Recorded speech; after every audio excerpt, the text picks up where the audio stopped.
We all know that conflict is a part of life.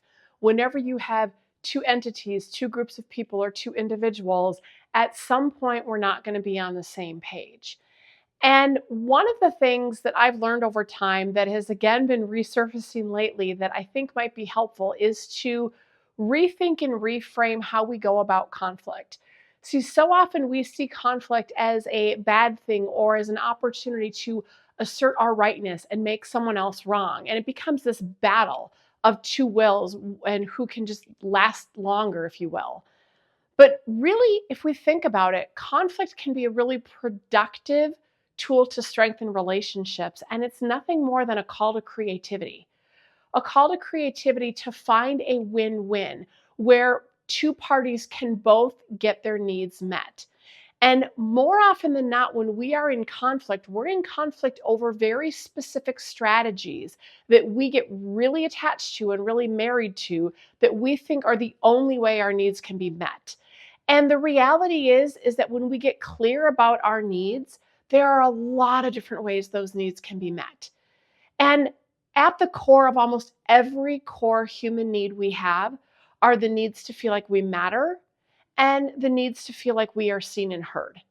And so when someone talks over us, when someone doesn't listen to us, it violates those needs. And one of the things we can think about is shifting the conversation from, well, I need you to do this, or I want this, or I feel this, or I feel that. And instead, think about what are the needs that I have? I have a need for understanding. I have a need to feel like I matter. You know what? There's lots of ways that I could invite people to help me feel like I matter to them. There's lots of ways that I can feel seen and heard for other people. It's not just one way. And so when we can let go of our attachment that it has to look a particular way and recognize that if I can only see a path for my need to get met that requires someone else cannot get their needs met, that's hugely problematic. And so start having the conversation of, here's what I'm needing, what are you needing? And how can we find a way that both of us can get our needs met, even though we may not be able to see it immediately apparent in this moment? So my invitation and my challenge for you this week is to do just that. To one, start to get really clear of what are your core human needs in a project, on a team, in a relationship, etc.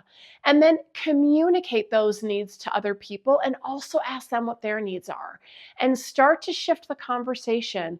What am I needing? What are you needing? How can we find a way for both of our needs to get met? That is how we effectively move through conflict. That is how we effectively have mutuality in relationships.